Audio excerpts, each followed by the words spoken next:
স্টেশনের রেলগাড়িটা মাইপা চলে ঘড়ির কাঁটা, প্ল্যাটফর্মে বৈশা ভাবি কখন বাজে 12টা, কখন বাজে 12টা। আসসালামু আলাইকুম সবাইকে। শুভেচ্ছা, শুভ নববর্ষ, হ্যাপি নিউ ইয়ার। যারা আমাদেরকে শুনছেন, good morning, good afternoon, good evening from around the world. আমরা অর্থনীতির 12টা বছরটা শুরু করতে যাচ্ছি আমাদের গত বছরের রিভিউ দিয়ে। আপনারা যারা অর্থনীতির 12টাকে ফলো করেছেন, আপনারা জেনে থাকবেন যে এটি একটি ইকোনমিক পডকাস্ট, যেখানে আমরা বাংলাদেশের অর্থনীতি নিয়ে যারা পর্যালোচনা করি, তারা বিভিন্ন পার্সপেক্টিভ থেকে আলোচনা করি। এই অর্থনীতি 12টা শোটা শুরু হয়েছিল আপনার 2014 সালে। আপনার আম, আহ, আগের রেজিমটা ফল করার পরপরই আমরা এটা শুরু করেছিলাম বাংলাদেশের প্রেক্ষাপটে, পরিবর্তিত প্রেক্ষাপটে অর্থনীতি বিভিন্ন দৃষ্টিভঙ্গি এবং দিক নির্দেশনা দেওয়ার উদ্দেশ্য নিয়ে। এবং 2015 সালে 25 সালে আমাদের অর্থনীতির 12টা শো টা আরো শাখা প্রশাখা বিস্তার করেছে, এবং এটার মাধ্যমে আমরা কিছু ফিজিক্যাল ইভেন্টও করেছি, যেটার মধ্যে ছিল ইকোনমিক রিফর্ম সামিট 2025, যেখানে আমরা পলিটিক্যাল স্টেক হোল্ডার্সদের কাছে বাংলাদেশের বিভিন্ন সেক্টরে অর্থনীতির ইস্যুগুলোকে আমরা তুলে ধরার চেষ্টা করেছি। আমরা চেষ্টা করছি বাংলাদেশের ইকোনমিক রিফর্মকে আপনার যথেষ্ট এভিডেন্স বেসড করার, প্র্যাকটিক্যাল করার এবং টেকসই করার। তো আজকে আমাদের যে অর্থনীতির 12টার নতুন সূত্রপাত হতে যাচ্ছে 2026 সালকে সামনে রেখে, তো সেখানে আমরা 2025 সালে একটু হালনাগাদ করব। আমার সাথে আছে জ্যোতি রহমান ফ্রম অস্ট্রেলিয়া, আমার সাথে আছে আসিফ খান। আমি আসিফ খানকে এখন দেখতে পাচ্ছি না। ও আচ্ছা, হ্যাঁ, আসিফ খান ফ্রম কানাডা। আমার সাথে আছে সুবাইল, আসিফ ইকবাল এবং আমি রুবাইয়াত সারোয়ার ফ্রম ঢাকা। তো আমি প্রথমেই সবার কাছে একটু একজন একজন করে যাব আপনাদের কাছে, যে 2025 সালকে আপনারা বাংলাদেশকে কিভাবে দেখেছেন। আমি প্রথমে একটা রিপোর্ট কার্ড নেই আপনাদের কাছ থেকে। On a scale of 1 to 5, বাংলাদেশের ইকোনমি কেমন পারফর্ম করেছে? আসিফ ইকবাল, আপনার মুটে আছেন আপনি। ধন্যবাদ রুবায়ত ভাই। থ্যাংক ইউ আমাদের অডিয়েন্স, আমাদের সাথে আজকে যারা আছেন আর আমাদের যে সহ আলোচক আছেন তাদের সবাইকে ধন্যবাদ আজকের এই অর্থনীতির 12টায় জয়েন করার জন্য। আমাদের এই বছরটা যদি বাংলাদেশের মানুষের জন্য এক কথায় বলা যায়, 25 সালে আমাদের একদিক থেকে বৈষম্য কমেছে। সেটা হচ্ছে যে এই বছরটা মোটামুটি অনেক বছর পরে বাংলাদেশের প্রায় সবাই খারাপ ছিল অর্থনীতির দিক থেকে। মানে এই দিক থেকে আচ্ছা, একেবারে আমি অনেস্টলি বলে আমি আমার ব্যক্তিগত অভিজ্ঞতায় দেখেছি বা সামষ্টিক দিক থেকে আমি কোনো খাতের মানুষকে ভালো থাকতে দেখিনি। আচ্ছা, যারা এই জন্যই ব্যবসা কি করতে জিজ্ঞেস করতেন? এই জন্যই ইউ আর আস্কিং মি যে ভাই কেমন গেছিল বছরটা? আচ্ছা, ঠিক আছে। এক্স্যাক্টলি, মানে যারা ব্যবসা করতে পেরেছে তারাও ভালো থাকেনি, যারা ব্যবসা করতে পারেনি তারা তো ভালো থাকেইনি। আমাদের এখানে জ্যোতি ভাই আহ লেখালেখি করেছেন প্রচুর, সুবাইল প্রচুর লিখেছে, সুবাইলের মোটামুটি লোকাল ইন্ডাস্ট্রি, প্রচুর ইন্ডাস্ট্রির সাথে কথা হয়েছে, আপনি ওদের কথা শুনলে বুঝবেন। আহ অল্প কিছু মানুষ হঠাৎ করে, যেটা সাধারণত হয়, মানে আমাদের আপনাদের হয়তো মনে আছে 71 সালের পরেও হঠাৎ করে কিছু মানুষ বড়লোক হয়ে গিয়েছিল, এবছরও তাই ঘটেছে, যেটা আমরা সবাই আমাদের দেখেছি, অ্যাকচুয়ালি যেটা মনে আসলে নাই আমাদের, সরি আসিফ ইকবাল, আমরা কেউই হ্যাঁ, হ্যাঁ, 71 সালের পরে ওই সময় আমাদের জন্ম হয়নি। না না, বাট ইউ আর আপনি রাইট। ইতিহাস, না না, ইতিহাস দেখলে এটাই পাবেন। তো এইবারও আমরা সেই ফেনোমেনাটা পুনরাবৃত্তি দেখেছি। কিন্তু ম্যাক্রো দিক থেকে আমাদের কিছু জিনিস ঘটেছে, সেটা হচ্ছে যে আমরা যেরকম একটা তলানিতে চলে গিয়েছিলাম, সেখান থেকে আমাদের অর্থনীতি রিভাইভালের বেশ কিছু স্ট্রং ইঙ্গিত পাওয়া গেছে। আমি যেটা আর একটু ডিটেইলে আমাদের অন্যান্য আলোচকরা বলবেন, সেটা আমাদের আশার কথা। এবং পুরো বছরটা অর্থনীতি বা ব্যবসা বাণিজ্য ভালো থাকার জন্য যে ধরনের স্টেবিলিটি বা আইন শৃঙ্খলা পরিস্থিতির একটা প্রেডিক্টেবিলিটি থাকার দরকার, আমরা তো পুরো বছরটাই তার উল্টো দিক থেকে গেছি। মানে আমাদের বাংলাদেশের মানুষের জন্য তো একটা কমপ্লিট রোলার কোস্টার রাইড ছিল। এই আজকে লোকে নেমে পড়ছে, কালকে প্লেন নেমে পড়ছি স্কুলে। তো মানে ডিসেম্বর মাসেই তো আমরা দুইটা প্রচন্ড হাই প্রোফাইল মানুষের চলে যাওয়া দেখলাম, সেটার আফটার ম্যাথ, মানে তো সব মিলিয়ে 2025 সম্ভবত বাংলাদেশের ইতিহাসে একটা খুব মেমোরেবল অধ্যায় হয়ে থাকবে। আর 26 সালে আমি কি দেখতে চাই, 26 সালে অবশ্যই প্রথম যেটা দেখতে আচ্ছা চাই আমাদের, আসিফ ইকবাল 26 সালে কি দেখতে চাই এই প্রশ্নে পরে আসবো, তো আমি আচ্ছা ঠিক আছে, আপনি 25 সালে আপাতত এটুকুই, এক থেকে 25 সালে পাঁচে, এটুকুই। তো 1 থেকে 5-এ তাহলে বাংলাদেশের অর্থনীতি কেমন ছিল? মানে রেটিং ধরলে, হ্যাঁ, আচ্ছা অ্যাবসলিউট রেটিং ধরলে 1 থেকে 5-এর মধ্যে আমি এটাকে কোনোভাবেই 2-এর বেশি দিব না, কিন্তু যদি কম্পারেটিভ রেটিং ধরি মানে আগের 5 বছরের তুলনায় কেমন ছিল, তাতে আমি 3 দিব। একদম জটিল করে ফেললো কম্পারেটিভ এন্ড অ্যাবসলিউট রেটিং। আচ্ছা যাই হোক, 2 এবং 3 আমরা মাঝামাঝি ধরে নেই। তো বাংলাদেশের বাট যেটা পয়েন্ট টু নোট, উনি যেটা বললেন যে এই প্রথম বাংলাদেশের ইকোনমি সবাই খারাপ ছিল ওনার বক্তব্য অনুযায়ী, এবং আনসার্টেনটিজ প্রেসিডেড দ্যাট। আমি যাই আরেক আসিফের কাছে। Asif Khan, how did you evaluate the year in a scale of 1 to 5? আসলে অনেকটা আসিফ ইকবাল ভাইয়ের সাথে সিমিলার। সো আপনার স্পেসিফিক প্রশ্নের আনসার দিতে গেলে আমি একেবারে মাঝামাঝি থাকবো, 2.5 ইজ মাই রেটিং। আমার কাছে মনে হয় যে কয়েকটা জায়গায় আগের বছরের থেকে ইমপ্রুভমেন্ট ছিল। একটা হচ্ছে আমাদের এক্সটার্নাল সাইড, আমাদের সিগনিফিক্যান্টলি রেমিটেন্স ফ্লো বেড়েছে, আমাদের এফএক্স রিজার্ভস বেড়েছে। সো এফএক্স এবং কারেন্সি রিলেটেড যে কনসার্ন গুলো ছিল, এবং আপনি মনে রাখবেন যে কয়েক বছর আগে বাংলাদেশ শ্রীলঙ্কা হয়ে যাচ্ছে এরকম একটা কথা ঘোরাঘুরি করছিল, হ্যাঁ, এবং এটা কিন্তু মূলত ফরেন এক্সচেঞ্জ ঘেঁষা একটা, যে টাকার দাম 150 টাকা 200 টাকা চলে যাবে, হ্যাঁ, আমরা ফরেন ইম্পোর্ট করতে পারবো না। ওই কনসার্ন কিন্তু মানুষের মনে এখন আর নাই, ওইটা থেকে আমরা সরে আসতে পেরেছি। সো এটা হচ্ছে একমাত্র বড় পজিটিভ। সেকেন্ড পজিটিভটা আসলে ঠিক পজিটিভ না, এটা হচ্ছে the the absence of a negative. আমরা কোনো ব্যাংকিং ক্রাইসিস হয় নাই, মানে despite the fact that banking sector NPL ratio is significantly high. যেই কারণেই হোক না কেন, এটা একটা পজিটিভ হিসেবে নিতে পারি, যেটা একটা ফাইটিং চান্স দিচ্ছে অর্থনীতিটাকে, যে এখান থেকে হয়তো আপনার ঘুরে দাঁড়ানো যেতে পারে কোনো না কোনো সময়। আর থার্ড হচ্ছে যে ডিরেকশনালি মুদ্রাস্ফীতি কমেছে, হ্যাঁ, ডিরেকশনালি কমেছে। আগে এটা 10-11-এর উপরে ছিল, সেটা এখন 8-এর আশেপাশে আছে। এই হচ্ছে কি আপনার অনলি ফিউ পজিটিভস। সো ডিরেকশনালি আগের বছর থেকে বেটার। এখন নেগেটিভের লিস্ট কিন্তু অনেক বড়। নেগেটিভের লিস্টের দিকে যদি আমরা তাকাই, একটা হচ্ছে অর্থনীতি খুবই স্থবির, এটা জিডিপি গ্রোথ নাম্বারেও আসছে। এবং যে কথাটা আসিফ ইকবাল ভাই বলছিলেন যে আপনি যদি ব্যবসায়ীদের সাথে কথা বলেন, বা আপনি একটা অন্টারপ্রেনার, আমারও ছোট ব্যবসা আছে, আমরা কিন্তু আসলেই রিয়েলি স্ট্রাগলিং। হ্যাঁ, we are very struggling significantly. আমাদের রেভিনিউ সাইড থেকে স্ট্রাগল করছি সবাই, আমার মনে হয় ইকোনমিক গ্রোথের একটা ইম্প্যাক্ট সেখানে যাচ্ছে। এবং আরেকটা কথা আমি ওই সময় চ্যাট গ্রুপে বলে আছি যে আমাদের অনেকের ব্যবসাতেই হচ্ছে অ্যাডভান্স ইনকাম ট্যাক্স কাটা হয় কোয়াইট সিগনিফিক্যান্টলি। আগে 10%, এখন 7.5% ছিল। যে সকল বছরে আপনার ইনকাম কমে লসে চলে যাচ্ছেন, হ্যাঁ, কোনো না কোনো কারণে, ট্যাক্স কিন্তু দিতেই হচ্ছে, বিকজ ও অ্যাডভান্স ট্যাক্সটাই হচ্ছে আপনার ফাইনাল ট্যাক্স। তো এটা আমাদের কিন্তু ডাবল ইম্প্যাক্ট করছে, এবং শুধু আমরা না, এটা অনেকগুলো ব্যবসায়কেই একইভাবে ইম্প্যাক্ট করছে এটা। সেকেন্ড বড় নেগেটিভ, এটা তো ছিল গ্রোথ পয়েন্ট। সেকেন্ড বড় নেগেটিভের মধ্যে হচ্ছে যে আমরা আশা করেছিলাম ইনফ্লেশন আরো সিগনিফিক্যান্টলি কমবে, এবং সেটা আসলে হয় নাই। যে কারণেই হোক, ওইটার আলাদা ডিসকাশন। আর 2025 was suppose to be a year of reforms, মানে এটা আমরা সবাই আশা করছিলাম যে অনেক সিগনিফিক্যান্ট রিফর্ম হবে, বাট আমার কাছে মনে হয় যে জেনারেলি মানুষের আশার তুলনায় একটু কম হয়েছে। কয়েকটা পজিটিভ রিফর্ম নাম মেনশন করি। একটা হচ্ছে আই থিঙ্ক যে জুডিশিয়ারির একটা ইম্পর্টেন্ট রিফর্ম ছিল, যেটার কিন্তু ব্যবসায়িক কমিউনিটিতে সিগনিফিকেন্ট ইম্প্যাক্ট আছে। মানে a lot of business is related to the judicial sector development, যেমন contract act enforcement etcetera etcetera. The other one হচ্ছে যে পার্সোনাল ইনকাম ট্যাক্স কিন্তু এখন সবাই আমরা অনলাইন পে করছি। সো এটা কিন্তু আসলে একটা লং টার্ম পজিটিভ ইম্প্যাক্ট আছে যদি আমরা ঠিকঠাক মতো অ্যাপ্লাই করতে পারি। So just to wrap up, আমি আসলে 2.5-এ আই এগ্রি উইথ আসিফ ভাই, directionally we are better, but I think যে there has been a lot of ডিসঅ্যাপয়েন্টমেন্টস আমাদের এক্সপেকটেশনের তুলনায়। বাট আমি ফ্রম বোথ আসিফস ডিসকাশন আমি একটু ডিফেকশন দেখতে পাচ্ছি, কারণ even though they are agreeing on the rating, but আমি ডিফেকশনটা কোথায় দেখতে পাচ্ছি এটা আমি জ্যোতি রহমানের কাছে আসবো একটু পরে, কিন্তু আমি আগে সুবাইলের কাছে ঘুরে আসি। তো সুবাইল, you are writing a lot on issues like port এবং ইনভেস্টমেন্ট। সো আসিফরা তো ব্যাংকিং এবং ফরেক্স এক্সচেঞ্জ রিজার্ভ এগুলো নিয়ে কথা বললো। Shed some light on port issues and others that you have followed. সুবাইল frozen হয়ে গিয়েছে আমার প্রশ্নে। আচ্ছা সুবাইরকে জমার থেকে একটু ওয়ার্ম আপ করার সুযোগ দিই আমি।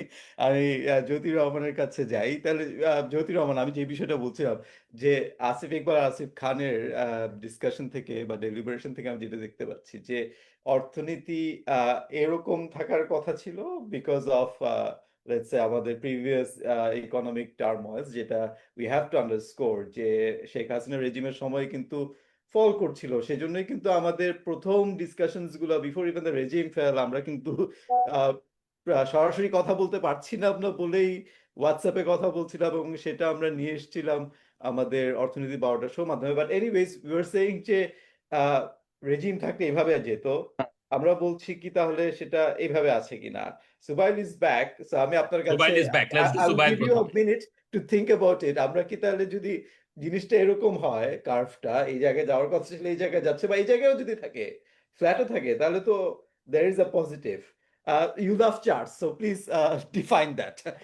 So সুবাইল, আপনাকে আমি যেটা প্রশ্ন করছিলাম, সো সেটা হচ্ছে যে পোর্ট থেকে শুরু করে ইনভেস্টমেন্টের এনভায়রনমেন্ট ওভারঅল এই বিষয়গুলোকে আপনি কিভাবে দেখলেন 2025-এ?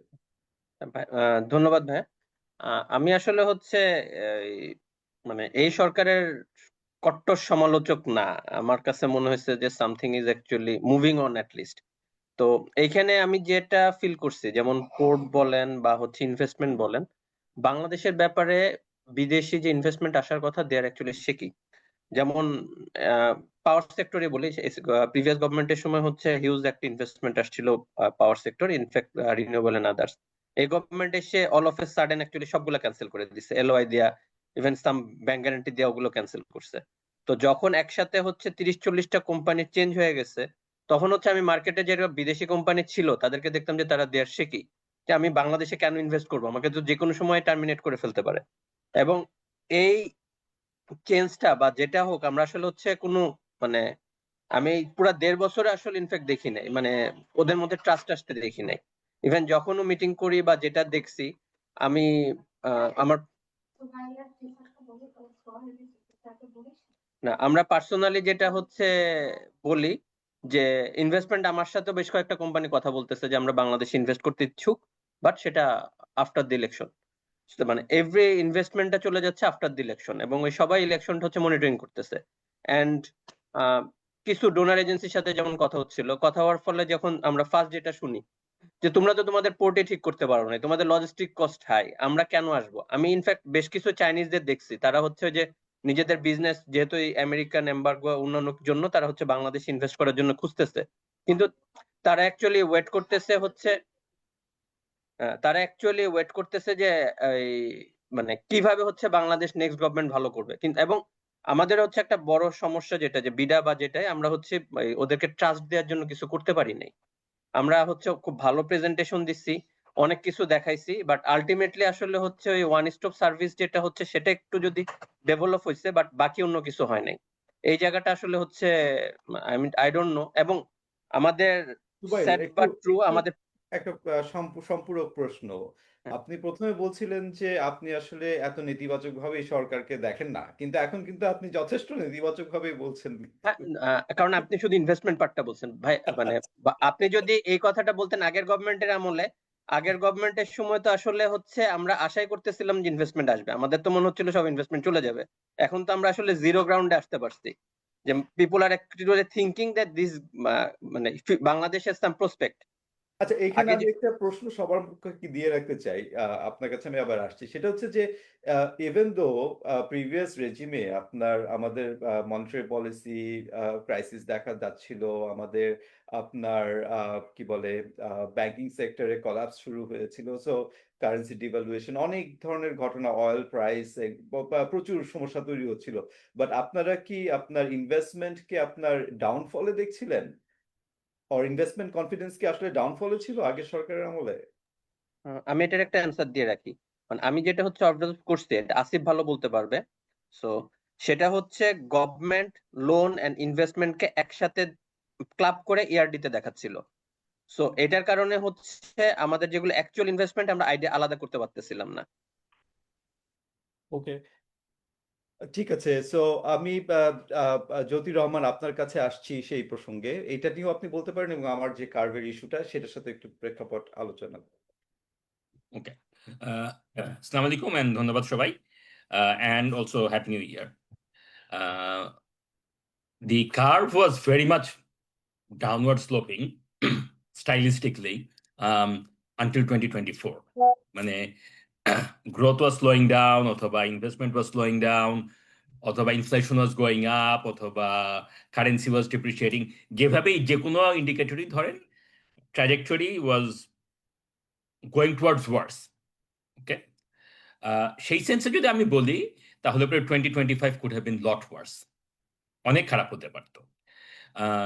যেমন ব্যাংকগুলি যখন হাসিনা চলে গেল, হাসিনা রেজিম ফল করলো, সেটা হলো 2024-এর অগাস্টে। তারপরে তো 5-6 মাস লাগলো আসলে বুঝতে যে কত খারাপ অবস্থা জেনুইনলি। সো ইন 2025 আমরা এখন রিপোর্টে দেখতে পাচ্ছি যে নন পারফর্মিং লোন এত রেকর্ড হাই, হ্যান ত্যান ইয়ে আর কি, রাইট? ইটস নট দ্যাট যে এরকম যে নতুন loan is non performing, it is that যে আগের বোঝাটা আমরা এখন দেখতে পাচ্ছি। তো ওইটাই তো আরো অনেক, মানে ইন টার্মস অফ ইম্প্যাক্ট, এই যে আমরা আগের স্কেলিটনসগুলি ডিগ আপ করতে পারলাম, this could have had potentially, it could have had a much worse shocking effect, হতে পারতো, হয় নাই। ঠিক একইভাবে ইনভেস্টমেন্ট, সুবাইল তো বিদেশি ইনভেস্টমেন্টের কথা বললেন, ফরেন ইনভেস্টমেন্ট, লোকাল ইনভেস্টমেন্টও কিন্তু বাড়ে নাই।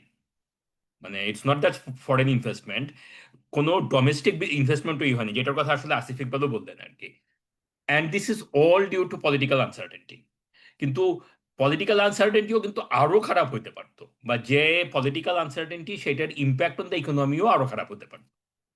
অ্যাজ ইউজুয়াল বাংলাদেশের ইকোনমিকে বাঁচায় দিচ্ছে রেমিটেন্স।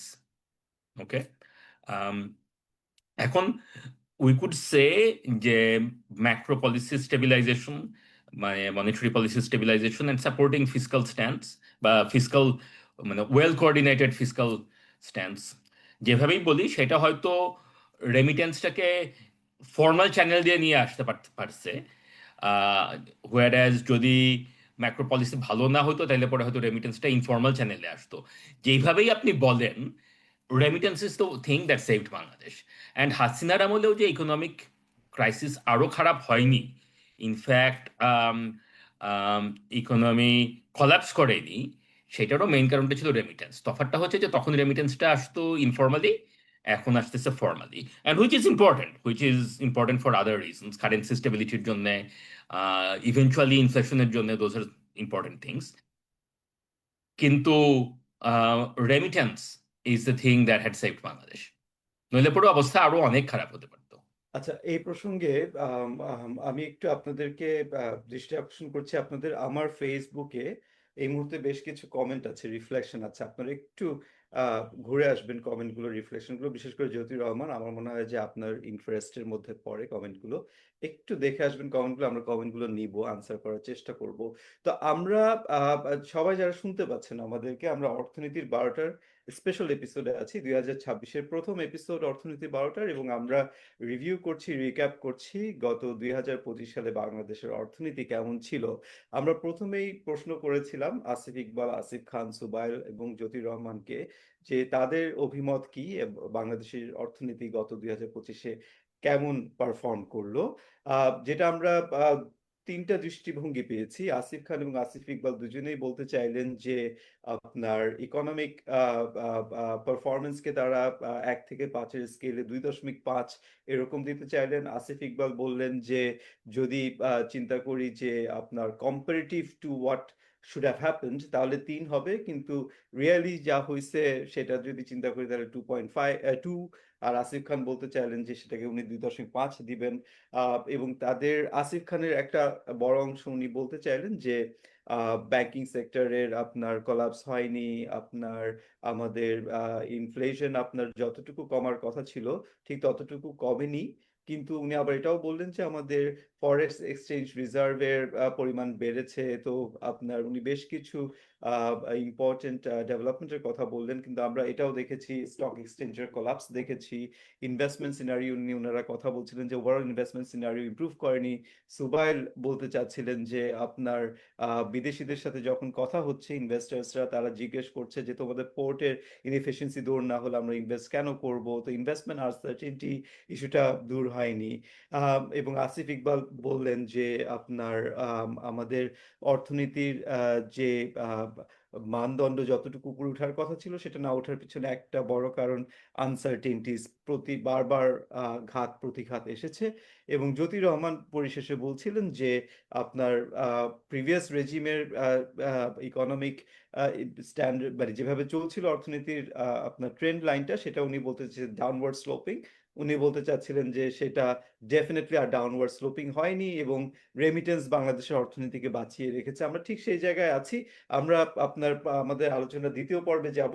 সেটা যাওয়ার আগে আমার পার্সপেক্টিভ থেকে আমি একটু বলি যে সঞ্চালনা করতে গেলে আমি আমার টেকনিক্যাল হেডটা আবার পড়তে পারি না, তো একটু আপনাদের অনুভূতি নিয়ে টেকনিক্যাল হেডটা পড়ছি। তো আমি সুবাইলের সাথে একমত। আমাদের অনেকে আমার সাথে হয়তো পছন্দ করবে না কথাটা, কিন্তু ব্যাপারটা যেটা ছিল যে আগের সরকার যেভাবে আপনার ইকোনমিটাকে সাজিয়ে নিয়েছিল, একটা অলিগার্কিক্যাল ইকোনমিক সিস্টেম, যেখানে ক্রোনি ক্যাপিটালিজম, আমাদের আক্তার মাহমুদ ভাই প্রচুর বলেছেন সেই কথাটা, ইভেন ফরেন ইনভেস্টার্স সহ যে রিলেশনশিপটা বিল্ড করেছিল, সেখানে একটা ইঞ্জিন আপনার তারা সেটা আপনার ম্যানুফ্যাকচার ইঞ্জিন বা যাই হোক, সেটাকে তারা ঠেকা দিয়ে সেটা অর্থনীতিকে টেনে নিয়ে যাচ্ছিল।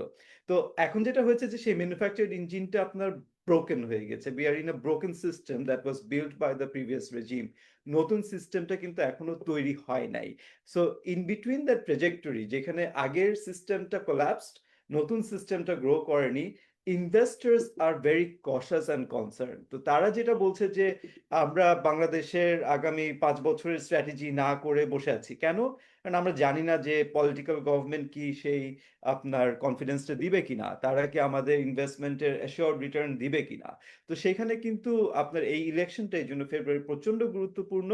এবং এলডিসি গ্রাজুয়েশন হতে যাচ্ছে, যেটা নিয়ে প্রচুর কথা আসছে, এটা কি ডেফারেল বলবো নাকি এটাকে কাইন্ড অফ পজেশন বলবো, একটু আমরা পজ করবো কি না, এটা নিয়ে প্রশ্ন আসছে। কারণ হচ্ছে বাংলাদেশ যদিও এলডিসি গ্রাজুয়েশনের মধ্যে সবচাইতে লার্জেস্ট ইকোনমি টু গ্রাজুয়েট, এবং 3টা ইন্ডিকেটরে আমরা অলরেডি আপনার পাস করে গিয়েছি, এবং it's just about time November 24তে এলডিসি গ্রাজুয়েশন হবে। কিন্তু এলডিসি আমাদের যে গত বছরের অর্থনীতির ধারা, সেটা অনুযায়ী কিন্তু এলডিসি গ্রাজুয়েশনকে আপনার স্ট্রেংথ হিসাবে নেওয়ার যে ফাউন্ডেশনস গুলো, সেগুলো কিন্তু আমরা খুব একটা দেখতে পাচ্ছি না। Private credit has been in historical low. হ্যাঁ, তো তার মানে হচ্ছে যে এমপ্লয়মেন্টের ডিরেকশন ইজ লো ফর 2026. তো even for 2026, the investments that have happened in 2025, সেটার কিন্তু একটা রেসিডুয়াল আমরা পাবো 2026-এ। সো প্রাইভেট ক্যাপিটাল গ্রোথ যেহেতু আপনার 2025-এ ছিল না, তো তাহলে কিন্তু 2026-এ সেই রিটার্নটা আমরা পাবো না। এন্ড প্রাইভেট ক্যাপিটাল গ্রোথ যদি 2026-এ হয়, তাহলে রিটার্নটা পাবো 2027-এ। তো প্রশ্ন এসে যায় সেক্ষেত্রে, সেটা হচ্ছে যে আমরা কিভাবে কোন ধরনের গ্রোথ দেখতে পাচ্ছি, সেটা নিয়ে আমরা একটু আলোচনা করব। তো আমরা এবার ঘুরে আসি আবার সবাই যারা শুনছেন অর্থনীতির 12টাকে। তো আমরা এবার ওই প্রসঙ্গেই থাকি যে 2026-কে আমরা কিভাবে দেখছি। আর এই প্রসঙ্গে যে প্রশ্নগুলো আসছে ফেসবুকে, সেগুলো আপনারা আনসার করতে পারেন। আমি আবার যাচ্ছি আসিফ ইকবাল আপনার কাছে, যে আপনি 2026 প্রসঙ্গে বলতে শুরু করেছিলেন, আমি আপনাকে তখন পজ করেছিলাম। সো ওভার টু ইউ, যে 2026-কে আপনি কিভাবে দেখছেন? আসিফ ইকবাল, আপনি কি আমাদের সাথে আছেন? আচ্ছা, তাহলে আমি একটু আসিফ খান আপনাকেও আসতে বলবো। ইন দ্য মিন টাইম আমি ঘুরে আসছি সুবাইলের কাছে। 2026 আসলে এটা অনেক কিছু নির্ভর করবে নেক্সট গভর্নমেন্টের উপর। কারণ নেক্সট গভর্নমেন্টের ফার্স্ট বাজেটটার দিকে আসলে হচ্ছে আমরা সবাই তাকায় আছি যে আমরা কিভাবে হচ্ছে আসলে মুভ করবো, এবং সেটা দিয়ে আসলে হচ্ছে আমরা ডিরেকশন দেখতে পাবো। নেক্সট গভর্নমেন্টের সময় আমাদের বলা হয়েছে $1 ট্রিলিয়ন ইকোনমি হবে, অনেক কিছু হবে, কিন্তু তারা এই সেট আপ নিয়ে কিভাবে করবে, I I have a doubt. মানে আপনাকে হচ্ছে আমি একটা দিই, ওই এক্সাম্পল দেই। মানে আমি কিছুদিন আগে একটা ওই ডোনার এজেন্সির গল্পতে ওনারা বলতেছিলেন যে তুমি কি জানো ইন্ডিয়া কিসের জন্য উন্নয়ন করে নাই? আমি বললাম না, বলেন। তখন বলছে ইন্ডিয়া উন্নয়ন করে না, there are too many economist here there. So সেই জন্য হচ্ছে তারা উন্নয়ন করতে পারে না, সবাই যে যেটা বলে আরেকজন সেটা হচ্ছে কাউন্টার দেয়। আর তোমাদের দেশের সমস্যা হচ্ছে কি, তোমাদের দেশে সবাই সবকিছু জানে। সো আমরা যে যেটাই বলে সেটার বিরুদ্ধে কাউন্টার চলে আসে এবং আমরা মুভ করতে পারি না, আমরা এক জায়গায় হচ্ছে ঘুরপাক খাই। তো এই জায়গাটার এই বাবলটা আসলে হচ্ছে আমরা আসলে দেশে আটকায় আছি, এটা আমরা 15-16 বছর ধরে। কারণ সেটা কিভাবে ভাঙবে সেটার উপর আসলে অনেক কিছু নির্ভর করবে। তো আই এম অপটিমিস্টিক, এখন লেটস সি। আচ্ছা, আপনি অপটিমিস্টিক। আসিফ খান। আমি প্রশ্নটার একটু অন্যভাবে আনসার দিই, হ্যাঁ। আমি একটা বিনিয়োগকারীর লেন্স থেকে আমি অর্থনীতিতে কি দেখছি বা কি ফোকাস করব খুব ক্লোজলি সেটা বলি। একটা আমি মেনশন করেছি, সেটা হচ্ছে মুদ্রাস্ফীতি। মুদ্রাস্ফীতিটা আমি খুবই ক্লোজলি ফলো করছি এবং এটা রিজনটাও বলে দিচ্ছি যে আপনি জানেন যে আমাদের পলিসি রেট সেন্ট্রাল ব্যাংকের এখন 10%। এটা রিসেন্ট টাইমসের হাইয়েস্ট। আমরা দীর্ঘদিন পলিসি রেট হাইতে রেখে দিয়েছি। কিন্তু ইকোনমিক অ্যাক্টিভিটি যেহেতু স্লো, সেই ক্ষেত্রে কিছু পলিসি রেট কাট আসলে এটা ইকোনমির জন্য ভালো হতে পারে, হ্যাঁ। তো এই কারণে আমি খুব ক্লোজলি ইনফ্লেশনকে মনিটর করছি এবং করতে থাকবো। এটা আমার কাছে একটা খুব কোর ইন্ডিকেটর এবং 2026-এর ইকোনমিক গ্রোথ অ্যাক্টিভিটির সাথে এটার একটা সম্পর্ক আছে, apart from the political part. আমি পলিটিক্যাল পার্টটা ছাড়া বলছি। The other part is actually fiscal, এটার অনেকগুলো শাখা প্রশাখা। একটা আমি একটু স্পেসিফিক্যালি মেনশন করেছি, ব্যাংকিং খাত। আপনারা সবাই জানেন যে ব্যাংকিং খাতের এনপিএল রেশিও অস্বাভাবিক হাই এবং এইখানে সরকারের নিজের রিসোর্স ইউজ করে অনেকগুলা ব্যাংকের ডিপোজিটারকে বেল আউট করতে হচ্ছে। এটা আমরা চাই না, কিন্তু করতে হচ্ছে। আলটিমেটলি এটার ম্যাথমেটিক্যাল ইম্প্যাক্ট হচ্ছে পাবলিক ডেট, আপনার পাবলিক ডেট বাড়বে এবং এটাকে ইভেনচুয়ালি পে অফ করতে হবে অ্যাজ আ কান্ট্রি। আর সুদের হার অনেক হাই, সো ইন্টারেস্ট অনেক হাই। তো সেই ক্ষেত্রে আমরা দ্য সেকেন্ড প্যারামিটার হচ্ছে আমার ট্যাক্স রেভিনিউ কালেকশন। আপনি ট্যাক্স টু জিডিপি যদি খেয়াল করেন, আমাদের তো 10-এর নিচে অনেকদিন ধরে ছিল। ইনফ্যাক্ট এই কারেন্টলি এটা আসলে আরো অনেক কমে গেছে। যে এই ফিসকাল ইয়ারটা লাস্ট গেল, আই থিঙ্ক 6 পয়েন্ট সামথিং না কোথায় জানি চলে আসছে আমাদের। Part of it was the July August impact. But এর আগের বছরে 7.7 বা এরকম কিছু একটা টাইপের নাম্বার ছিল যে ট্যাক্স টু জিডিপি। তো এই সংখ্যাটাকে আমি বাড়াতে না পারলে কিন্তু we will head into a huge problem as a country. And এখানে আমার ফিসকালি এক্সপেন্ডিচার সাইডে ব্যাংকিং খাত ইজ আ ড্রেইন, এবং এই ড্রেইনটা 5 থেকে 10 বছর আপনার থাকবে। মানে আপনি প্রতি বছর বাজেট থেকে রিক্যাপিটালাইজ করার জন্য টাকা বরাদ্দ করবেন।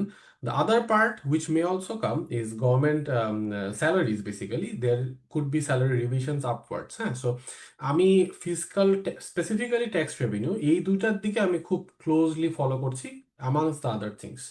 সো আমি ভালো খারাপের কথা বলছি না, আমি জানি যে ভালো খারাপের ক্ষেত্রে আপনার ইলেকশন সুষ্ঠু হবে কিনা, কে আসবে, ইলেকশন পরবর্তী সরকার সে কতটা স্ট্রং একটা রোল প্লে করতে পারবে, আমরা স্টেবিলিটি পাবো কি না পাবো, অনেক কিছু, অনেকগুলো প্যারামিটার, হ্যাঁ। But so I am just looking at the indicators. আচ্ছা, আসিফ খান, আমি অন্যদের কাছে যাওয়ার আগে, যেহেতু অনেকেই শুনছে এখন আমি দেখতে পাচ্ছি, আহ, খুব ইম্পর্ট্যান্ট একটা ইস্যু যেটা আপনি এর আগে আমাদের প্রাইভেট আলোচনায় আপনি নিয়ে আসছিলেন, সেটা হচ্ছে পেনশন ফান্ডের আপনার ইউটিলাইজেশন। আমি গত বছর আপনার আসিয়ান বিজনেস ইনভেস্টমেন্ট সামিটে যখন আপনার পার্টিসিপেট করলাম, তো আমি দেখলাম যে আসিয়ান কান্ট্রিগুলো এই বিশাল পেনশন ফান্ড স্কিমকে কিভাবে ইনভেস্ট করছে। এটা একটা ক্যাপিটাল ইনজেকশন, আমাদের দেশে এটার কোনো ইউটিলাইজেশন নাই। হ্যাঁ, এবং এটা খুবই মানে এটার বিষয়ে আপনার কিছু অভিমত আছে, তো ওইটা প্রসঙ্গে আপনি কয়েকটা মানে 2026-এ আপনি কি কি ধরনের আপনার এই ধরনের ইনভেস্টমেন্ট স্কিমস আপনি দেখতে চান? সাজেশন কি হবে আপনার? না, আগে আসলে আপনার এক্সপ্লেন করতে হবে যে কারেন্ট স্টেটটা কি বাংলাদেশের পেনশনের। ওকে। হ্যাঁ, তো প্রাইভেট পেনশন যেটা আমরা বলি, মানে আপনি যে কোম্পানিতে চাকরি করেন তাদের কিছু স্কিমস থাকে। বাংলাদেশে আছে প্রভিডেন্ট ফান্ড এবং গ্র্যাচুইটি। সব কোম্পানিতে নাই, ভালো ভালো কোম্পানি, বড় কোম্পানিতে এটা থাকে আর কি, হ্যাঁ। তো সেটার যে আইন, সেটা অনেক পুরানো এবং সেটা যেই প্রক্রিয়ায় ম্যানেজ হচ্ছে, তারা একেবারে ডিফল্ট সব থেকে রিস্ক ফ্রি অ্যাসেটসে ইনভেস্ট করছে তাদের ক্লায়েন্টদের টাকাটা। এটা একটা বিষয়, যেখানে টাকাটা হয়তো আরেকটু রিটার্ন জেনারেটিং অ্যাক্টিভিটিসে যেতে পারতো, হয়তো সেটা হয় নাই। দ্বিতীয় হচ্ছে যে এটা প্রতিষ্ঠানরা নিজেরা ম্যানেজ করছে, এটা বিদেশে এটা হয় না, বিদেশে এটা আউটসোর্স করা হয় প্রফেশনালদের হাতে। তো প্রাইভেট পেনশনের ক্ষেত্রে আসলে লটা একটা বাধা, নলেজ একটা বাধা, এই দুটা বাধা আছে। But nobody is actually thinking যে এটা একটা আনট্যাপ রিসোর্স, মানে এটা সরকার বা দেশের, মানে এটা আমি দেখলাম যে this is an orphan child basically, honestly speaking. হ্যাঁ, এটা যে একটা you can tap into that resource, এটা নিয়ে কারো ক্লিয়ার চিন্তা নাই। The other one is the universal pension scheme, that's the public pension. So public পেনশনের ক্ষেত্রেও সরকার যেটা বলছে যে টাকাটা এন্টায়ারলি তারা হচ্ছে সরকারি বন্ডে ইনভেস্ট করবে। এখন ঘটনা দাঁড়ালো যে সরকারি বন্ডে তো আপনি ব্যক্তি হিসেবে ডিরেক্ট ইনভেস্ট করতে পারছেন, হ্যাঁ আপনারা সেখানে, এবং যে কোনো সময় আপনি বন্ড থেকে বিক্রি করে বের হয়ে যেতে পারছেন, আপনি সঞ্চয়পত্রে ইনভেস্ট করতে পারছেন। So then how the universal pension is different from the direct government bond investing. So এইটা হচ্ছে কি আরেকটা line of discussion. So ultimately আমি বলি কি যে নিটিগ্রিটিতে যদি না যাই রবীন্দ্র ভাই, ইম্পর্টেন্ট পার্টটা হচ্ছে within the government or ministries, হ্যাঁ, this has to be a KPI for someone. Someone has to be held responsible. This is something we are absolutely missing out and needs to be taken forward. মানে ওইটা ছাড়া তা কিছুই হবে না।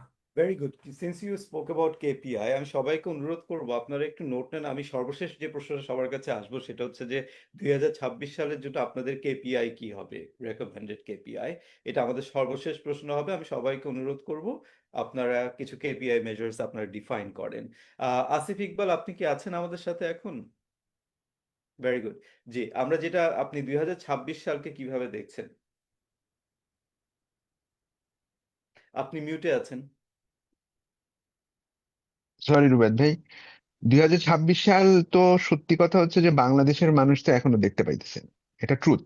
কারণ আমরা 2025 সাল মাত্র এমন ভাবে শেষ করেছি যে এখনো 2026 সালের মধ্যে শুধুমাত্র নির্বাচন ছাড়া কারো মাথায় তেমন কিছু আসতেই পারতেছে না। তাও খুব ভয়ে ভয়ে যে নির্বাচন হবে কি না, হলে কেমন হবে, কম্প্রোমাইজ ইলেকশন হবে নাকি মারামারি হবে। তার মানে হচ্ছে আমাদের প্রথম হচ্ছে আমাদের নির্বাচন কমিশন এই সরকার এবং সকল রাজনৈতিক পক্ষকে একটা প্রচন্ড রকম ক্রেডিবল পিসফুল ইলেকশন দিতেই হবে, নাইলে মানুষ 26 সালের জন্য ব্যবসা এবং অর্থনৈতিক কর্মকাণ্ডে প্রিপারেশনই নিতে পারবে না। আবার সে কারণ একটা ব্যাপার কি, আমরা 25 সালে আপনি লক্ষ্য করবেন, আমাকে একজন 2 মাস আগে জানালেন যে স্যার আপনি এখন ফ্ল্যাট কিনেন, এখন নাকি হিস্টোরিক্যালি ফ্ল্যাটের দাম সবচেয়ে কম। এটা তো আসলে কোনো ভালো সিগন্যাল না, তার মানে হচ্ছে ফ্ল্যাট বিক্রি হচ্ছে না। এবং আমি দেখলাম প্রচুর মানুষের কাছে টাকা আছে কিন্তু তারা ফ্ল্যাট কিনছে না। আমি ইলেকট্রনিক গ্যাজেট, আমি মাঝে মধ্যেই বিভিন্ন দোকানে গেলে আপনাকে যেমন জানতে চেয়েছিলাম, ট্রান্সকমে একদিন গিয়ে জিজ্ঞেস করলাম যে আপনাদের বিক্রি কেমন হয়। বলছে স্যার মানে আমি আমার 12 বছরের ক্যারিয়ারে এরকম সিচুয়েশন ইলেকট্রনিক গ্যাজেটে দেখি নাই। এই যে মানুষের যে কনজাম্পশন টেনাসিটিও কমে গেছে, সে যে তার কনজাম্পশনে যেতে চাচ্ছে না, আমাদেরকে তো এখান থেকে বের করতে হবে। এবং আপনি লক্ষ্য করেন আমরা সবাই মিলে কিন্তু একটা কথাই বারবার বলছি, গভর্নেন্স যাই হোক, সবাই আনসার্টিনিটিতে ভুগছে। সুতরাং আমাদের যত পক্ষ আছে সবাইকে মিলে চেষ্টা করে পুরো দেশের মানুষকে আনসার্টিনিটি থেকে বের করতেই হবে, নাইলে আপনি লোকালি ইনভেস্টমেন্ট পাবেন না, ফরেন ইনভেস্টমেন্টও পাবেন না, এবং কিছুই হবে না। সো 1 নাম্বার হচ্ছে, সুতরাং তার প্রথম ধাপ হচ্ছে আমাকে ইলেকশনটা প্রচন্ড ক্রেডিবল করতে হবে। এটা হচ্ছে আমার 1 নাম্বার কেপিআই। 2 নাম্বার কেপিআই হচ্ছে আমি যদি নতুন যে কারণ একটা সরকার ইনশাল্লাহ তো 2 মাসের মধ্যে আমরা দেখতে পাবো বলে আশা করছি। প্রথম আমার একটা ব্যাংক, মানে তার প্রথম যে কাজগুলো আমি আশা করবো, ব্যাংক সংস্কার কমিশন লাগবে। কেন ব্যাংক সংস্কার কমিশন লাগবে? কারণ এই এই সরকারের কাছ থেকে আমরা অনেকগুলো সংস্কার কমিশন দেখলেও আমরা একটা জিনিস দেখি নাই, সেটা হচ্ছে কম্প্রিহেন্সিভলি সরকারের পক্ষ থেকে ব্যাংক সংস্কার কমিশন দেখি নাই। ফলে যেটা হয়েছে, যা করেছে বাংলাদেশ ব্যাংক করেছে সেটা একটু বিচ্ছিন্ন বিচ্ছিন্ন করেছে। কিন্তু ব্যাংক সংস্কার কমিশনটা একটা থার্ড লেন্স থেকে না দেখলে আপনি কোনো প্রপোজিশন পাবেন না। যেমন আমরা যদি 80-র দশকের ফেরত যাই, 80-র দশকেও কিন্তু বাংলাদেশের ব্যাংকিং সেক্টর একটা ক্রিটিক্যাল ট্রানজিশনের মধ্যে দিয়ে গিয়েছিল। সেই সময় একটা ব্যাংক সংস্কার কমিশন হয়েছিল, যার ফলশ্রুতিতে ফিনান্সিয়াল সেক্টর রিফর্ম প্রজেক্ট হয়েছিল, শুরু করেছিল ওয়ার্ল্ড ব্যাংকের ফান্ডিং এ 1989-এ, যেটাকে বলা হয় পরের 20-25 বছর যে ব্যাংকিং সেক্টর বেশ একটা স্ট্রং ফাউন্ডেশন দাঁড়াতে পেরেছিল, ওটার বেস ছিল সেটা। সুতরাং আপনার একটা গ্রাউন্ড রিসার্চ বা একটা গ্রাউন্ড ওয়ার্ক প্যারালালি চলতে হবে কম্প্রিহেন্সিভ লেন্সে দেখার জন্য। এটা হচ্ছে আমার 2 নাম্বার কেপিআই। 3 নাম্বার কেপিআই হচ্ছে গভর্নমেন্টের সামনে কিন্তু ফিসকাল ম্যানেজমেন্টের জন্য অনেক কঠিন সময় অপেক্ষা করছে। আসিফ খান যেটা বললো, অলরেডি ব্যাংক বেইল আউটের জন্য গভর্নমেন্ট 20,000 কোটি টাকা দিয়েছে, 9টা বা 8টা ফাইন্যান্স কোম্পানি লিকুইডেশনে যাবে। সেখানে আমাদের বাংলাদেশ ব্যাংকের গভর্নর উনি প্রেসের সামনেই বলেছেন যে ইন্ডিভিজুয়াল ডিপোজিট যেটা, এটা তাদেরকে ফেরত দেওয়া হবে। সুতরাং ওখানে আমরা ধরে নিতে পারি যদি এটা করে তার মানে সেখানে আরো কিছু গভর্নমেন্টকে বেল আউট দিতে হবে। থার্ড একটা প্রেশার আসবেই, সেটা হচ্ছে 2015-র পরে কোনো গভর্নমেন্ট পে স্কেল কিন্তু হয় নাই। মানে পরপর 2টা ন্যাশনাল পে স্কেলের মধ্যে 10 বছর গ্যাপ কখনো বাংলাদেশের আগে দেখে নেই। সুতরাং সরকারি কর্মচারীদের পক্ষ থেকে একটা প্রেশার থাকবে নতুন পে স্কেলের জন্য। এই গভর্নমেন্টও দেয় নাই, আগের রেজিমে তো দেয়নি। সুতরাং নতুন গভর্নমেন্ট যদি শুরুতেই এমন একটা সিগন্যাল সরকারি কর্মচারীদের না দেয়, সে সরকারি কর্মচারীদের আস্থা পাবে না, মানে এটা রিয়েলিটি। কেন এই তিনটা মিলায় আপনি দেখতে পাচ্ছেন আরো আছে, আরো যে বিষয়গুলো আছে। সুতরাং ফিসক্যাল একটা বিশাল বার্ডেন তৈরি হবে। এটার জন্য আমি থার্ড যে জিনিসটা দেখতে চাই, গভর্নমেন্টকে সে ক্রেডিবলি যে ফিসক্যাল কাট করতেছে, মানে ফিসক্যাল ম্যানেজমেন্টে সে যে অপচয় কমাচ্ছে বিভিন্ন জায়গাতে, সেটার একটা ক্রেডিবল মেসেজ দিতে হবে। 4 নাম্বারটা যেটা, আমাদেরকে ইনফ্লেশন আর কস্ট অফ ডুইং বিজনেস এই দুটাতে একটা ব্যালেন্সে আনতে হবে। এই যে আসিফ যেটা বললো যে এখনো ইন্টারেস্ট রেট অনেক হাই, আমাদের ইনফ্লেশন তুলনামূলক আমরা কমেছে। আসিফ যেটা বললো যে আরো কমতে পারতো, কিন্তু আমাদের ইভেন ওয়াহিদুদ্দিন মাহমুদ স্যারও বেশ কিছু জায়গাতে ইঙ্গিত করেছেন, আমি ওনার কিছু মিটিং এ দেখেছি যে আমাদেরকে ইনফ্লেশন ম্যানেজমেন্টে কিন্তু মানে বিজনেসটার কাছে ঠিকমতো ক্যাপিটাল যাচ্ছে কিনা সেটা মাথায় রাখতে হবে। বাংলাদেশে কিন্তু এখনো পর্যন্ত বিজনেসের ক্যাপিটালের একমাত্র উৎসই আসলে হচ্ছে ব্যাংকিং সেক্টর। সুতরাং এবং বাংলাদেশে আরেকটা সমস্যা হচ্ছে, আমার ব্যাংকের সংখ্যা বেশি থাকলেও লোন দেওয়ার মতো সক্ষম ব্যাংকের সংখ্যা এখন অনেক কমে গেছে। এবং আপনি আগের রেজিমে মানে ফরমার যে ফ্যাসিস্ট রেজিম ছিল, ওখানে কিন্তু আমরা যেটা দেখলাম ব্যবসায়ীদেরকে বিভিন্ন সুবিধা দেওয়ার জন্য পলিসি করা হতো। এখন তো সেটা করতে পারবেন না, আপনাকে অনেক কিছু ইন্টারন্যাশনাল স্ট্যান্ডার্ডের সঙ্গে ম্যাচ করতে হবে।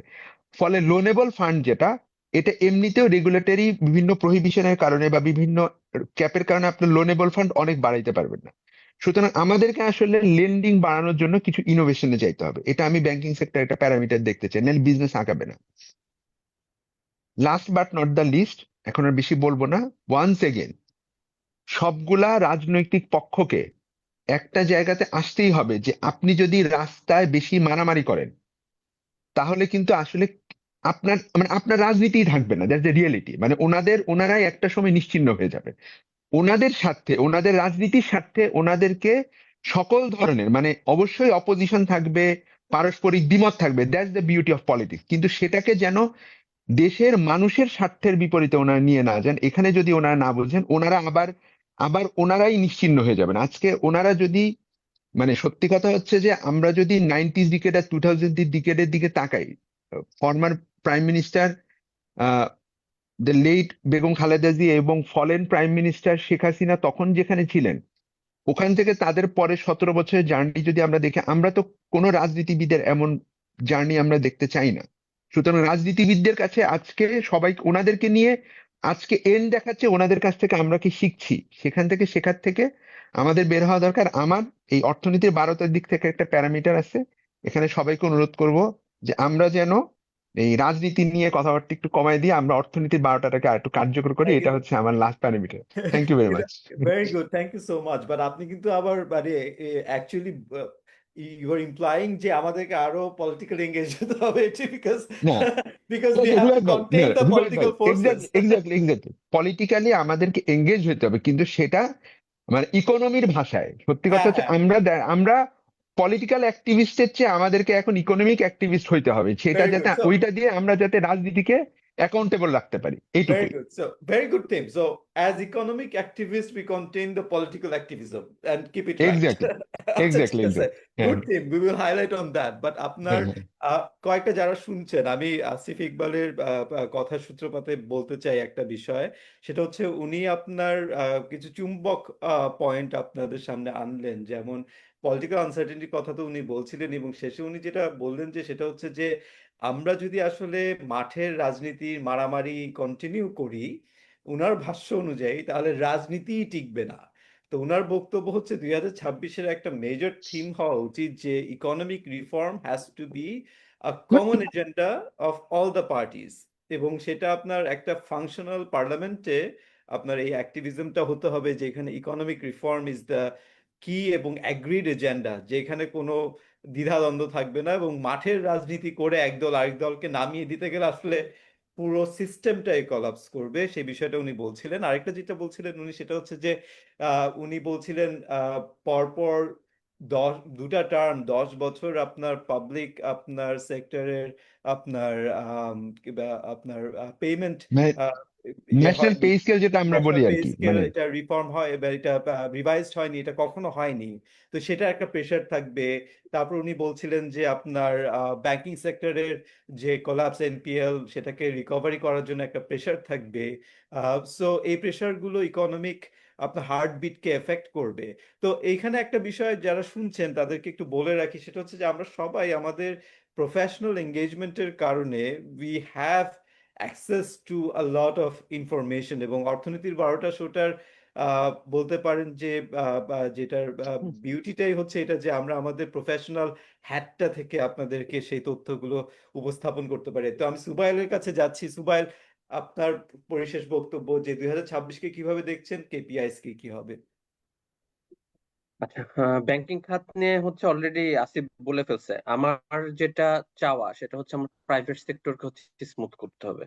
একটা বাংলাদেশের ইকোনমি যদি ঠিক করতে হয়, আমার সবার আগে হচ্ছে 95% আমার যেহেতু মানে প্রাইভেট গ্রোথ, তাদেরকে আমার নিয়ে আসতে হবে হচ্ছে লাইনে। এবং সেই লাইনটা হচ্ছে তারা কি করতে চায়। আমাদের দেশে হচ্ছে একটা নতুন বিজনেস ক্রিয়েট করতে যদি হচ্ছে 4 থেকে 5 মাস লাগে, তাহলে হচ্ছে আমরা বিজনেসটা শুরু করব কবে থেকে? এটা হচ্ছে আমার প্রথম জিনিস, আমাকে বিজনেস লাইনটি স্মুথ করতে হবে। এবং সেকেন্ড যে পয়েন্টটা হচ্ছে আমরা যে মানে আমার বিজনেসের কয়েকটা পার্ট, আমার বিজনেস সহজ হতে হবে, আমার ট্যাক্স লাইনটা সহজ হতে হবে, আমার লজিস্টিক্স পার্টটা সহজ হতে হবে, এন্ড আমার ক্যাশ ইনফ্লো এন্ড আউটফ্লো যেটা হচ্ছে আমার foreign inward and outward remittance, এটা আমার সহজ হতে হবে। এই 4টা প্যারামিটার যদি আমার ঠিক থাকে, আমার বিজনেসের হইতেছে 60 or 70% অ্যাকচুয়ালি সলভ হয়ে যায়। তো আমার যেটা হচ্ছে প্রবলেম, যেটা আমার বিজনেস শুরু করতে গেলে আমার সমস্যা হয়, এটা আমার স্ট্রিমলাইন করতেই হবে।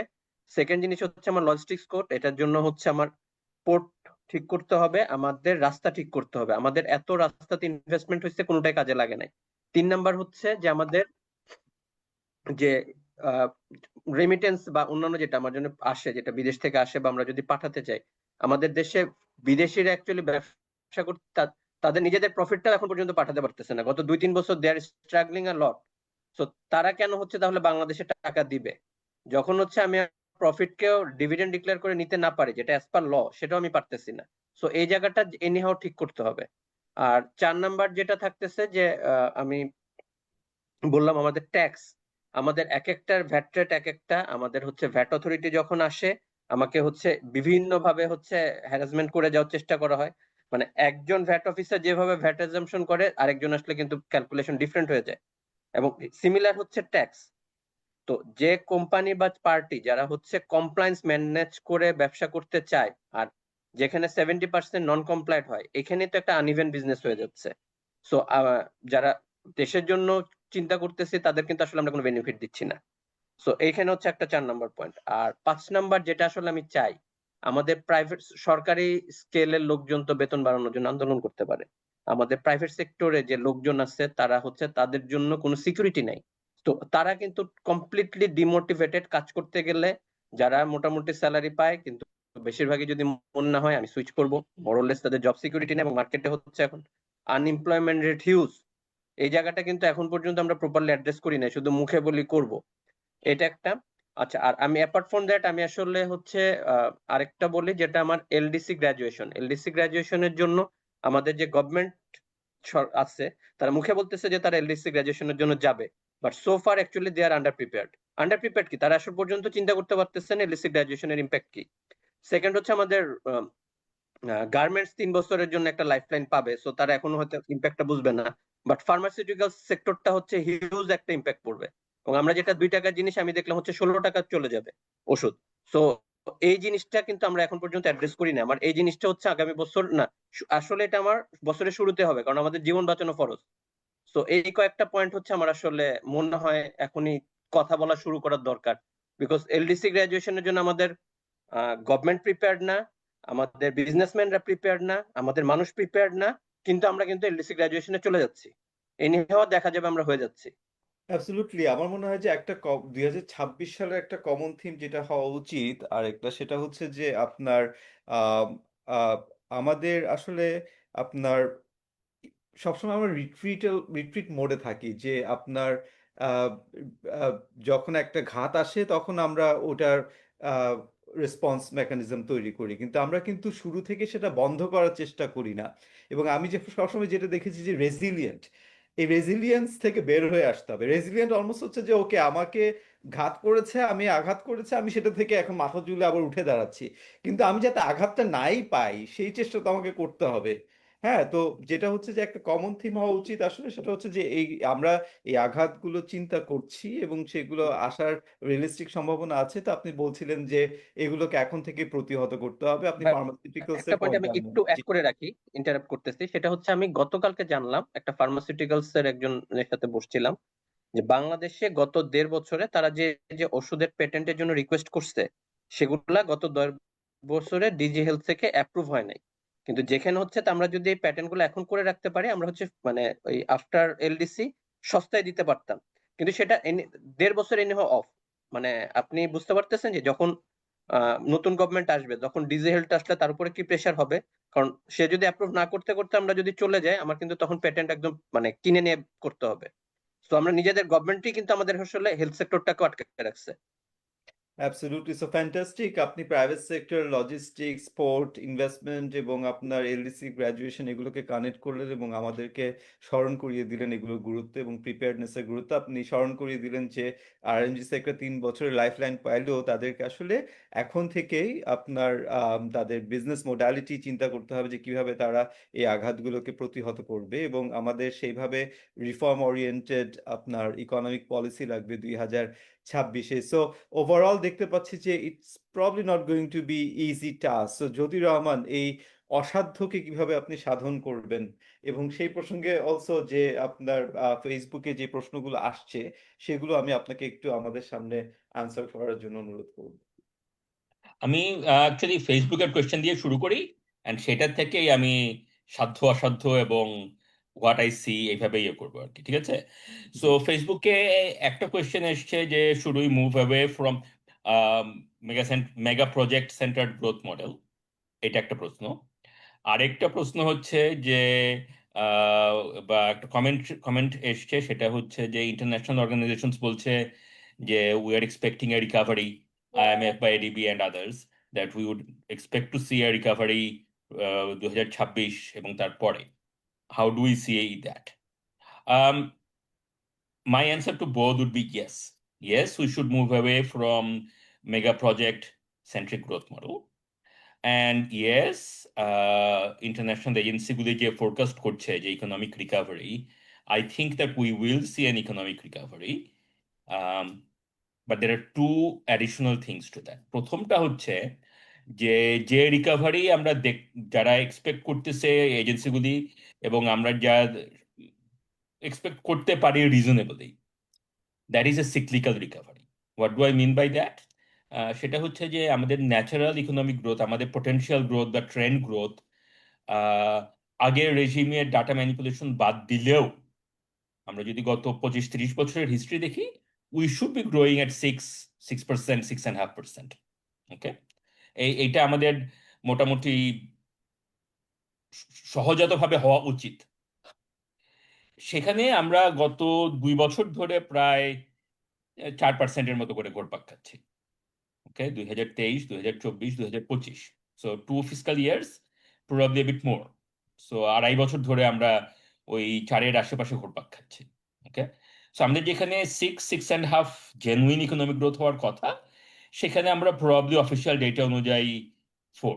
ওকে, সো এই যে একটা গ্যাপ ওপেন আপ হচ্ছে, যেটা পোটেনশিয়ালের থেকে আমাদের অ্যাকচুয়ালের মধ্যে যে গ্যাপটা হচ্ছে, এই গ্যাপটা ক্লোজ হবে যদি আমরা একটা শান্তিপূর্ণভাবে নির্বাচন হতে পারে, নির্বাচনের পরে একটা স্টেবল গভর্নমেন্ট পলিটিক্যালি ক্ষমতায় আসতে পারে, যে দায়িত্ব নিতে পারে, তাহলে পরে আগামী 1.5-2 বছরে আমরা এই গ্যাপটা ক্লোজ করতে পারি।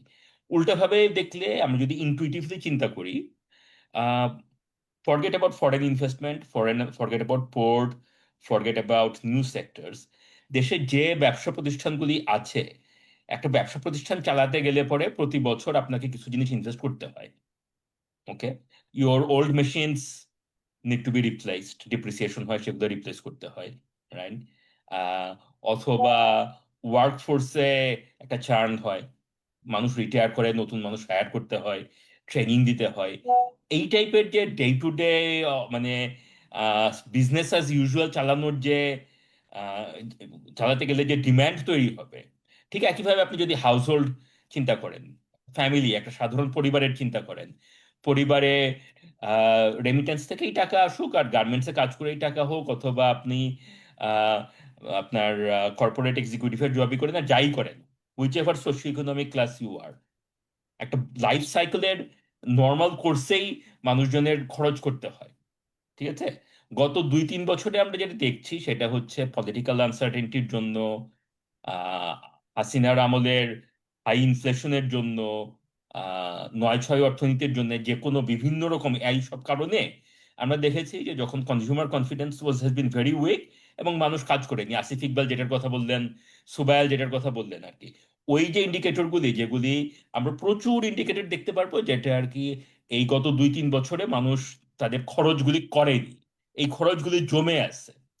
সো আমরা যদি পলিটিক্যালি স্টেবিলিটি আনতে পারি, so if we assume that যে ইলেকশনটা ভালোভাবে যাবে এবং ইলেকশনের পরে একটা স্টেবল গভর্নমেন্ট পাওয়ারে আসবে, তাহলে আমার ধারণা যে এই জমে থাকা খরচগুলি will come back, and that overall আমরা দেখবো যে as a result of that economic growth এই 4% থেকে এটা বেড়ে 6 বা কিছু সময়ের জন্য হয়তো আর একটু বেশি যাবে, 7 পর্যন্ত চলে যেতে পারে। I wouldn't be surprised. কিন্তু this is just going back, this is just closing the gap. যেখানে থাকার কথা ছিল সেখানে ফেরত যাচ্ছে মাত্র। যেটা দরকার ইন দ্য লঙ্গার টার্ম, যেটা দরকার সেটা হচ্ছে সাস্টেইনেবল গ্রোথ পাথ, যাতে করে এই 6-7% কন্টিনিউ করতে পারে উইদাউট ফিউচার ক্রাইসিস। সেইটার জন্য প্রচুর কাজ করা দরকার। আহ, সেটা আগামী সরকার করতে পারবে কিনা, it is too soon to tell. যেটা আমি এখনো আসলে কারোর কাছ থেকে দেখছি না, আহ, আশা করি দেখতে পাবো, সেটা হচ্ছে যে এই জিনিসগুলো নিয়ে আরো কথা বলা উচিত, আমাদের কথা বলা উচিত। সো আই একো with Asif Iqbal, and I have been guilty of this as much as anybody else, যে ইকোনমি নিয়ে আরো বেশি কথা বলা উচিত। রাজনীতি নিয়ে কথা বলার জন্য বহু অনেক আছেন, ইকোনমি নিয়ে আমাদের আরো অনেক বেশি কথা বলা উচিত। শুধু ইলেকশনের আগে না, ইলেকশনের পরেও। ইনফ্যাক্ট আমার মনে হয় না যে ইলেকশনের আগে এসব রিফর্ম নিয়ে কেউই কথা বলবে। দুনিয়ার কোনো দেশেই কোনো রাজনীতিবিদই নির্বাচনের আগে বলতে চায় না যে আমি ইলেক্টেড হলে পরে অনেক টাফ রিফর্ম করব। এই টাফ রিফর্মগুলি তারা করতে বাধ্য হয়, তার কারণ হচ্ছে যে তারা ক্ষমতায় গিয়ে দেখে, দায়িত্ব নেওয়ার পরে দেখে যে এগুলি না করলে পরে তাদেরই ক্ষতি হবে। আমাদের দায়িত্ব হচ্ছে তাদেরকে, তারা যখন নির্বাচিত হবেন তাদেরকে মনে করিয়ে দেওয়া, তাদেরকে দেখিয়ে দেওয়া যে এই কাজগুলি আপনাদের করতে হবে, আপনাদের নিজেদের স্বার্থেই করতে হবে। চমৎকার। আপনি এই, মেগা প্রজেক্ট বললেন যে কন্টিনিউ করা উচিত না, কেন? ও আচ্ছা, that's a very good question, আগে I should go back to that. So আমাদের দেশে মেগা প্রজেক্টে আমরা যদি একটা সিম্পলি চিন্তা করি যে একটা ইকোনমি সাপ্লাই সাইডে গ্রোথ কিসের থেকে আসতে পারে, একদম বেসিক্স থেকে, ঠিক আছে, যে what are the factors of production. Factors of production হচ্ছে labour, capital, land slash natural resources, এবং টেকনোলজি অথবা অন্টারপ্রেনিয়রশিপ, প্রোডাক্টিভিটি যে নামেই আপনি বলেন, ইনোভেশন যে নামেই বলেন, ঠিক আছে। তো আমি যদি আমাদের দেশের অবস্থা চিন্তা করি, it is not clear to me যে এরকম যে আমাদের দেশে আসলে ক্যাপিটালের পার্টিকুলার শর্টেজ আছে। আমাদের দেশে প্রবলেম যেটা, সেটা হচ্ছে যে আমাদের যে ক্যাপিটাল আছে সেই ক্যাপিটালটা আমরা এফিসিয়েন্টলি ইউটিলাইজ করতে পারি না। হ্যাঁ, investment, quality investment into the most productive সেক্টরে হয় না। আমরা আমাদের প্রচুর প্রোডাক্টিভিটি ক্যাচ আপ গ্রোথের অপশনস আছে, যেহেতু আমরা একটা গরিব দেশ। আমাদের আশেপাশে বা আমাদের বিদেশ থেকে শেখার অনেক কিছু আছে, আমাদের বিজনেস প্র্যাকটিসেস ইমপ্রুভ করার অনেক অপরচুনিটি আছে, কিন্তু আমরা সামহাউ সেগুলি কাজে লাগাতে পারি না। অ্যান্ড উই নো যে কেন পারি না। There are bureaucratic bottlenecks, there are systemic issues and so on.